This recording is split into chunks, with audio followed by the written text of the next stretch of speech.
부채를 줄이는 빅테크가 주목받고 있습니다. 커지는 이자 부담에 부채를 효율적으로 관리하는 움직임이 거세지는 분위기입니다. 정부가 전기차 배터리 구독 서비스가 가능토록 법령을 개정했습니다. 전기차 초기 구입 비용 낮아질 것으로 기대됩니다. 국내 식품기업들이 차세대 먹거리로 대체육 시장을 꼽고 선점 경쟁을 펼치고 있습니다. 외국인이 국내 증시로 돌아오며 국내 증시가 상승세를 보였는데요. 흐름이 어디까지 이어질지 짚어보도록 하겠습니다. 센 경제라이브 출발합니다.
시청자 여러분 안녕하십니까? 센 경제라이브 서정덕입니다.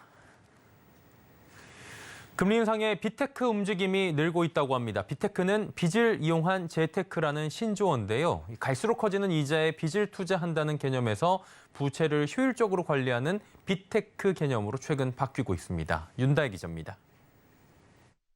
금리가 가파르게 오르자 주식 등 위험 자산에서 돈을 빼 빚을 정리하는 차주들이 늘고 있습니다. 은행권에 따르면 지난달 28일 기준 KB국민, 신한하나, 우리농협은행의 가계대출 잔액은 697조 7,600억 원으로 한 달 전보다 1조 8,800억 원 줄었습니다. 빚이 줄어들고 있는 이유는 금리 인상에 따라 매달 갚아야 하는 상환액이 늘자 대출을 자제하고 빚을 갚으려는 심리 등이 작용했기 때문입니다. 금융권에서는 빚으로 투자한 빚투를 빠르게 정리하고 있는 것으로 보고 있습니다. 특히 아파트 가격이 최근 하락하면서 아파트 투자까지도 빠르게 정리하고 있는 모습입니다. 이 기간 동안 신용대출 잔액은 1조 2천억 원 줄었고 주택담보대출 잔액은 4,300억 원 감소했습니다. 현재 가계대출 평균금리는 4%로 7%가 될 경우 원리금 상환에 월급의 70% 이상을 써야 하는 대출자가 190만 명. 조만간 신용대출 금리 7% 시대도 머지않았다는 분석이 나와 가계대출 감소는 장기화될 것으로 보입니다. 미국 연방준비제도는 지난달 27일 기준금리를 0.75%포인트 인상하는 자이언트 스텝을 단행했고 이에 한국은행의 기준금리 인상 압력도 커졌기 때문입니다. 현재 기준금리는 2.25%로 시장에선 한국은행이 연내 3%대까지 기준금리를 올릴 것으로 내다보고 있습니다. 서울경제TV 윤다입니다.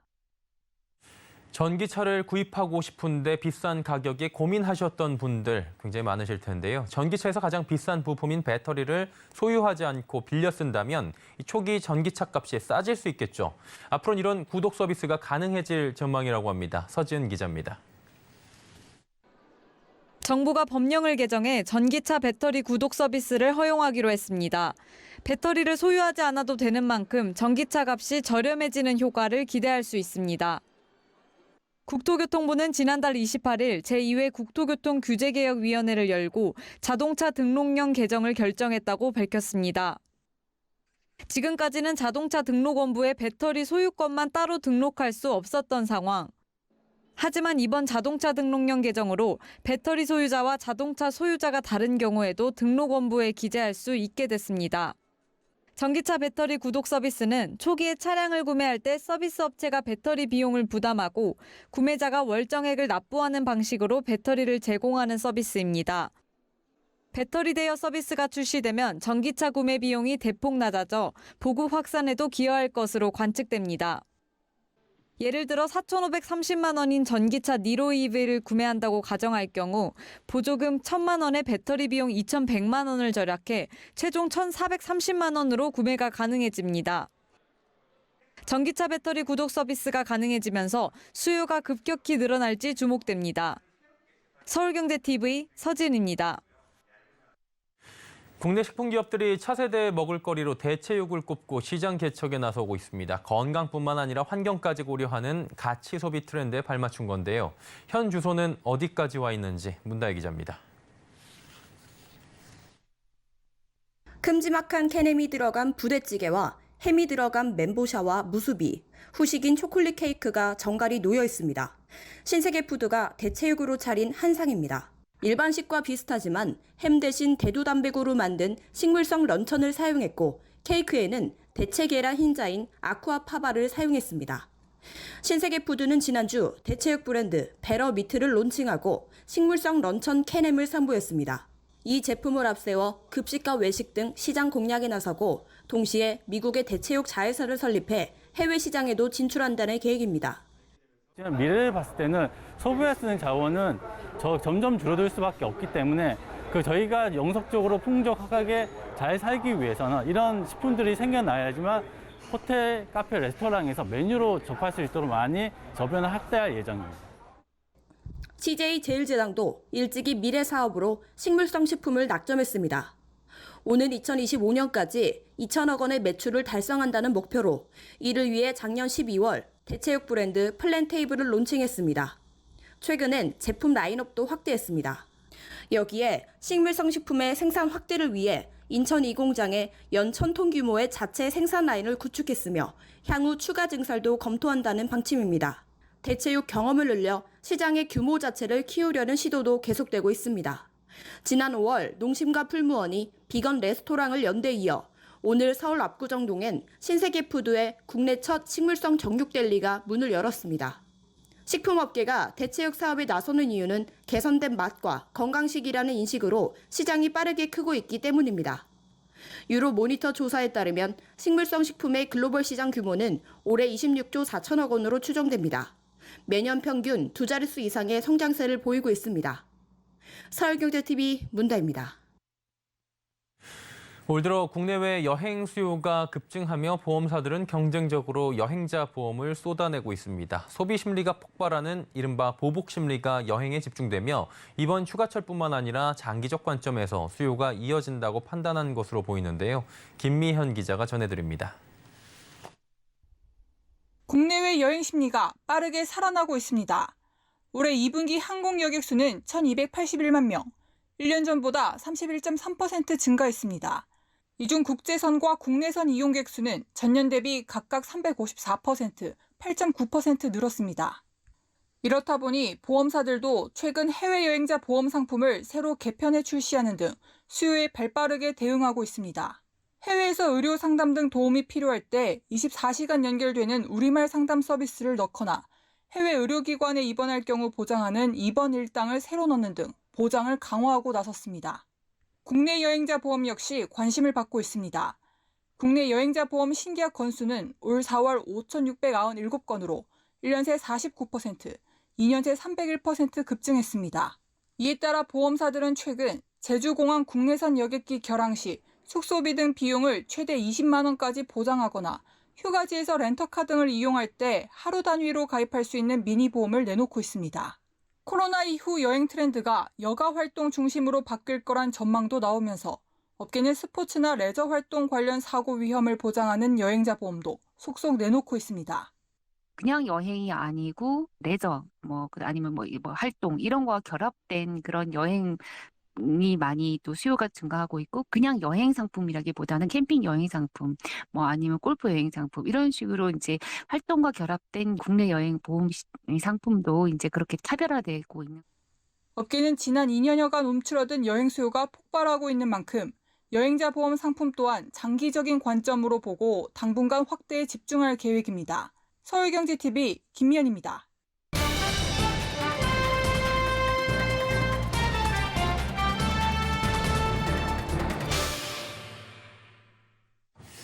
오늘이 8월의 첫날입니다. 올해도 빠르게 지나가고 있는 것 같은데요. 상반기를 복귀해보자면 국내 증시는 금리 인상이 좀 강하게 일어났고요. 달러 강세가 있었고요. 그러다 보니 여러 악재의 부진한 흐름들을 꾸준하게 좀 이어줬었는데요. 지난달 외국인이 국내 증시로 다시 돌아왔습니다. 코스피 2,450선까지 그래도 회복을 한 상황이고요. 자, 그렇다면 이와 같은 흐름을 계속 이어나갈 수 있을지 상황 살펴보도록 하겠습니다. 증권부 윤혜림 기자와 함께합니다. 어서 오세요. 안녕하세요. 예, 일단 오늘 증시도 나쁘진 않았던 것 같은데 시황부터 먼저 정리해 주시죠. 네, 오늘 코스피는 전거래일 대비 0.03% 오른 2,452선의 거래를 마쳤습니다. 코스닥도 전거래일 대비 0.5% 오른 807선의 거래를 마치며 양시장 모두 보합권에서 마감했습니다. 지난주 미국 증시에선 여전히 인플레이션 우려 지속됐습니다. 하지만 여러 악재가 장기간 이어진 탓에 투자자들은 크게 개의치 않는 모습을 보였고요. 지난주 애플과 아마존 등 기술주 실적 호조를 비롯해서 전반적으로 기업 실적이 양호하게 나오자 국내 증시도 약세장에서 단기 상승세 이어가는 이른바 베어마켓 랠리 흐름이 형성됐다는 분석입니다. 오랜만에 지금 외국인이 돌아왔다라는 기사들은 우리 시청자분들도 많이 접하셨을 텐데요. 실제로 외국인 투자자가 국내 증시에 들어왔습니다. 반도체나 배터리 등 이른바 패시브 자금이 유입이 되면서 대형주에 좀 집중이 됐거든요. 국내 증시를 그 외국인들이 얼마나 사들였습니까? 네, 올해 상반기는 외국인들이 계속 팔아치우는 모습을 보였었는데요. 예. 지난 7월에는 외국인 투자자가 2달 만에 2조 원 넘게 국내 증시로 유입되며 올해 최대 순매수 규모 갈아치웠습니다. 올해 상반기부터 살펴보면 지난 1월 1조 4,617억 원 매도를 시작으로 2월과 5월을 제외하고는 5조 원대 대규모 매도가 이어졌습니다. 하지만 인플레이션이나 경기 침체 우려가 복합적으로 작용하는 와중 7월 들어 외국인은 코스피를 2조 3,215억 원 사들인 것인데요. 물가뿐 아니라 달러 강세에도 외국인이 유입이 됐습니다. 그 배경에 대해서 전문가 의견 들어보겠습니다. 중에 외국인이 이제 순매수로 그래도 전환하는 배경은 뭐냐면 시차를 두고 시장에서 계속 반영해 왔던 이슈이기도 했었고요. 그 와중에 이제 시장의 어느 정도 선반전 인식 그리고 생각보다는 경기 침체의 어떤 속도나 둔화 속도나 기업 실적의 악화에 대한 부분이 예상보다는 또 우려 걱정보다는 나쁘지 않았기 때문에 그에 대한 어떤 되돌림이 좀 있었던 것 같고요.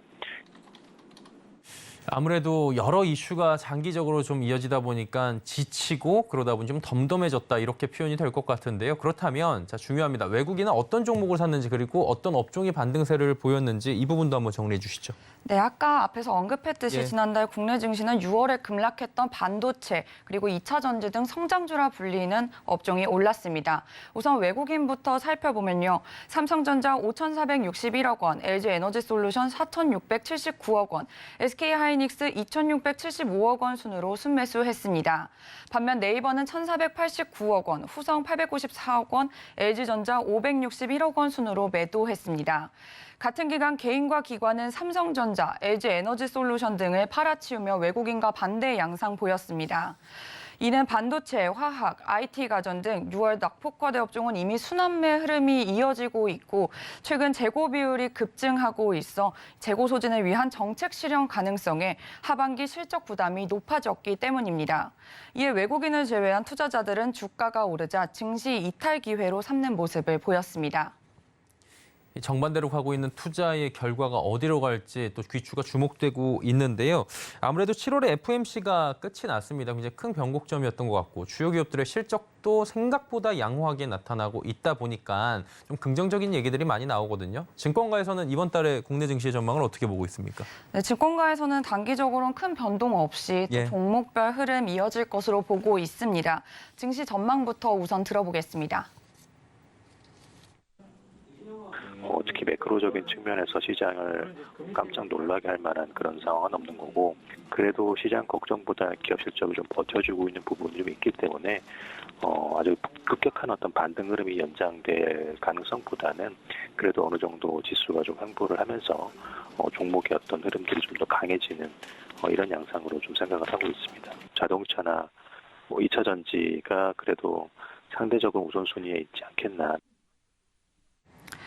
네, 다만 연방준비제도의 고강도 긴축이 이미 정점을 찍었다는 인식이 확산되고 있고 글로벌 공급망 차질 완화 기대감도 유효해 4분기로 갈수록 소폭 주가 반등 가능성, 코스피 예상 밴드 상단이 2,600포인트에 이를 것이라는 가능성도 제기되고 있습니다. 이에 이재만 하나증권연구원은 주가 순자산 비율이 낮고 올해 자기자본 대비 순이익률 추정치 상향, 11개월 예상 순이익이 상승하는 조건을 갖춘 현대차, 삼성 SDI, HD 현대 등을 매수 종목으로 제시했습니다. 예, 8월의 첫 거래일이었습니다. 증시 흐름들 그리고 향후 전망들까지 짚어봤고요. 증권부의 윤혜림 기자와 함께했습니다. 고맙습니다. 감사합니다.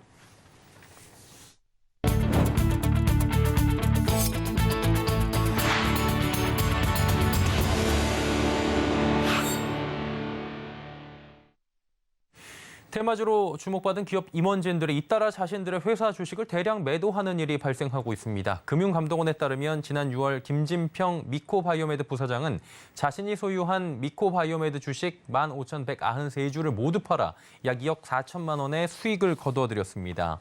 미코바이오메드는 원숭이두창 진단기술을 보유해 최근 원숭이두창 대표 테마주로 꼽히며 급등세를 이어간 바 있습니다. 또 지난 6월 말 무상증자를 공시하며 상한가를 이어갔던 K옥션 홍보이사도 상장 5개월여 만에 2,000주 전량을 매도하며 약 5천만 원의 차익을 실현했습니다. 이에 증권업계에선 임원의 자사주 매매가 시장에 단기적으로 미치는 영향이 매우 크고 임원이 미공개 정보를 이용할 수 있기 때문에 임원의 자사주 거래에 제한을 둬야 한다는 지적이 꾸준히 나옵니다. 금리 상승 기조 속 증권사들의 신용융자 거래 이자율은 올리고 또 예탁금 이용료율 인상에는 미온적이란 비판이 나옵니다. 1일 금융투자업계에 따르면 국내 증권사들의 신용융자 이자율은 9%대까지 상승했습니다. 하지만 예탁금 이용료율은 토스증권만 제외하면 0%대를 유지하고 있는 건데요. 이에 증권사 관계자는 예탁금 이용료가 주요 수익원 중 하나인데 이용료를 높이게 된다면 회사의 수익이 줄어들 수 있고 인상 결정이 쉽지 않다고 설명했습니다. 이에 강형구 금융소비자연맹 사무처장은 기준금리 인상에 맞춰 투자자 예탁금 이용료율도 합리적 수준에서 인상돼야 한다고 지적했습니다.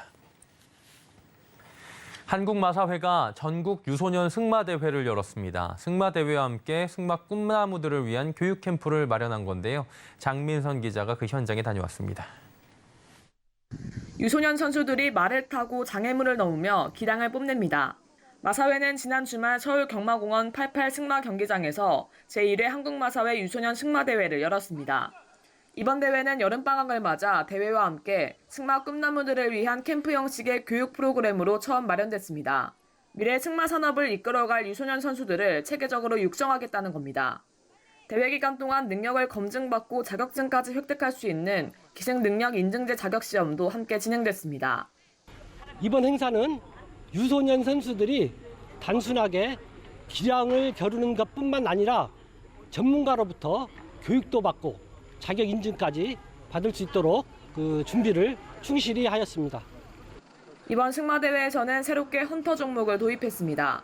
단순히 장애물을 넘는 것을 넘어 일정 시간 안에 장애물을 넘어뜨리지 않고 올바른 자세, 정확한 거리에서 코스를 통과해야 합니다. 헌터 종목은 말산업 선진국을 중심으로 교육용 종목으로 시행되고 있는데 이 종목을 도입하면서 승마산업 활성화를 위해 한 걸음 나아간다는 계획입니다. 휴양시설과 농어촌 지역 그리고 관광단지 등과 연계한 승마 프로그램을 개발하여서 국민 누구나 손쉽게 승마를 접하고 즐길 수 있는 문화를 만들어가도록 하겠습니다. 마사회는 말산업 발전을 위한 승마 인력의 체계적 육성과 승마산업 활성화를 위해 영향을 집중한다는 방침입니다. 서울경제TV 장민선입니다.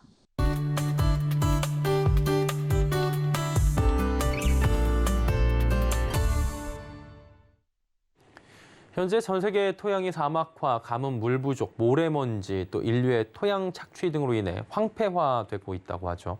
유엔 사막화 방지 협약은 현재 지구의 40%에 달하고 있는 토양이 황폐해지면서 세계 GDP의 절반을 위협하고 있다고 밝혔는데요. 반대로 인류가 토양을 적극적으로 보호하게 된다면 이 같은 경제적 피해는 이익으로 얼마든지 바뀔 수 있을 겁니다. 자, 그래서 오늘은 우리가 살고 있는 지구 토양의 보호, 또 경제적 가치에 대해서 살펴보도록 하겠습니다. K외도의 반기성 센터장 함께합니다. 어서 오세요. 네, 안녕하세요. 네, 유엔 사막화 방지 협약에 대해서 사실 좀 생소하다 하시는 분들이 계실 것 같은데 먼저 설명부터 좀 들어볼까요? 유엔 사막화 방지 협약은 이 토지 황폐화에 대한 어떻게 보면 이 세계적인 비전이나 목소리죠. 그래서 인류의 지구와 지구의 지속 가능성을 위해서 세계의 땅을 복원을 하고 관리하기 위해 공동의 비전, 또 세계적 행동을 중심으로 정부라든가 과학자, 정책 기반자, 민간 부분 및 지역사회를 통합하고 관리하는 그런 일을 하고 있습니다. 유엔 사막화 방지 협약은 공평하고 포괄적인 방법으로 모든 국민에게 식량이라든가 물이라든가 피난처 및 경제적 기회를 제공하기 위해서 토지 황폐의 영향을 완화를 하고 내일의 토지 관리를 촉진하기 위한 다자간 어떻게 보면 약속이라고 할 수가 있죠. 현재 급속한 기후변화와 또 다른 지구의 전쟁이라든가 분쟁 등으로 인해서 식량 가격이 급등함에 따라 토지를 좀 보존을 하고 복원하고 또 지속해서 사용하기 위한 노력이 필요하다는 이런 공감이 형성돼 있습니다. 현재 토양의 황폐화가 심각한데요. 유엔 사막화 방지 협약은 인류가 2030년까지 황폐화될 것으로 예상되는 토양 10억 헥타르를 복구하기 위해서는 10년 동안 1조 6천억 달러가 필요한데 이 액수는 매년 지급되는 화석연료 및 농업보조금 7천억 달러보다 매우 적다고 말하면서 각국의 인식 전환을 요구를 했습니다. 예. 이 토양 황폐화, 인류의 토양 혹사도 있겠지만 기후 변화로 인한 토양 황폐화 영향도 굉장히 클 것 같은데 이 부분은 어떻습니까? 그렇습니다. 이제 토양 황폐화의 가장 큰 원인이 가뭄이라고 할 수가 있습니다. 2000년 이후 가뭄이 29% 증가라고 긴급한 조치가 취해지지 않으면 2050년까지 세계 인구의 4분의 3이 가뭄의 영향을 받을 것이라고 이제 유엔 사막화 방지 협약은 주장을 하고 있는데요. 가뭄은 자연재해의 15%를 차지하지만 1970년에서 2019년 사이에 약 65만 명의 사망자를 불러오면서 인명피해를 최고를 기록을 했고요. 2022년 현재 거의 1억 6천만 명의 어린이들이 심각하고 장기적인 가뭄에 노출돼 있습니다. 가뭄으로 인한 경제적 피해는 1998년부터 2017년까지 약 1,240억 달러를 기록을 했고요. 따라서 유엔 사막화 방지 협약은 가뭄으로 인한 피해를 상세하게 전망하고 있는데요. 첫째, 2030년까지 약 7억 명의 사람들이 가뭄으로 인해서 살던 곳에서 쫓겨날 위험에 처할 것이다. 둘째, 2040년까지 4명 중 1명의 아이들이 극심한 물 부족 지역에 살게 될 것이다. 셋째, 2050년까지 가뭄은 세계 인구의 4분의 3 이상의 영향을 미칠 수 있으며 현재의 36억 명에서 증가한 48억에서 57억 명의 사람들이 매년 적어도 한 달 동안 물 부족 지역에 살게 될 것이다. 넷째, 물 부족, 농작물 생산성의 저하, 해수면 상승, 인구 과잉과 같은 다른 요인들과 함께 주로 가뭄으로 인해서 2050년까지 최대 2억 1,600만 명의 사람들이 기후 난민이 될 것이다. 입니다. 예.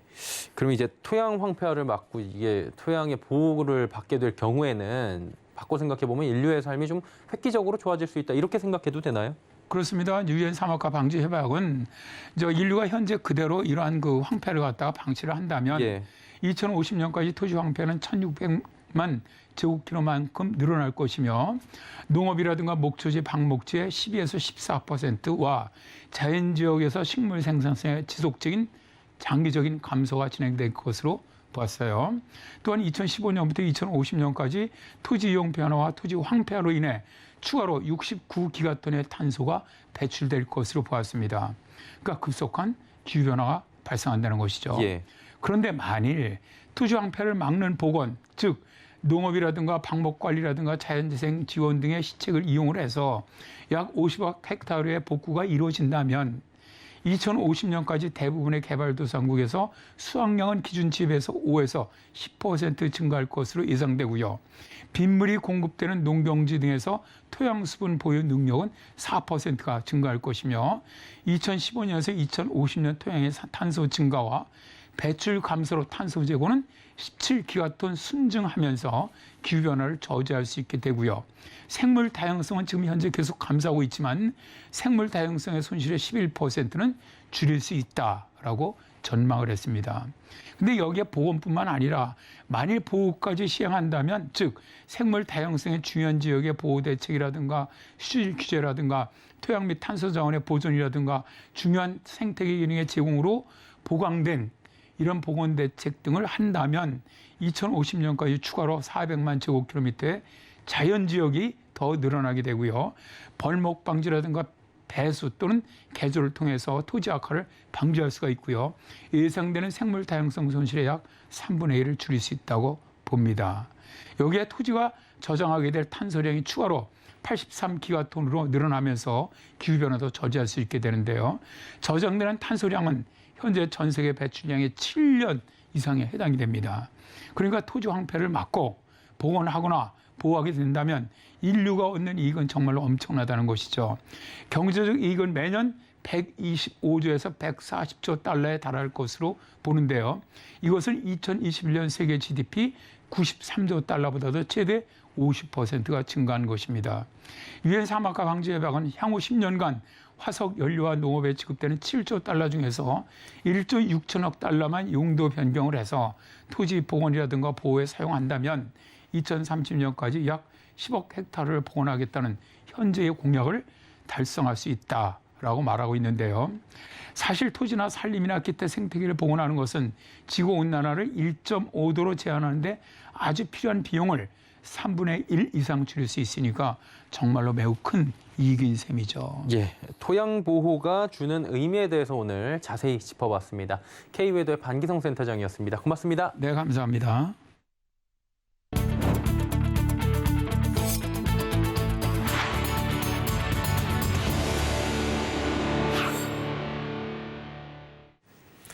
생경제라이브 저희가 준비한 소식은 여기까지입니다. 8월 즐겁게 시작하시길 바랍니다. 고맙습니다.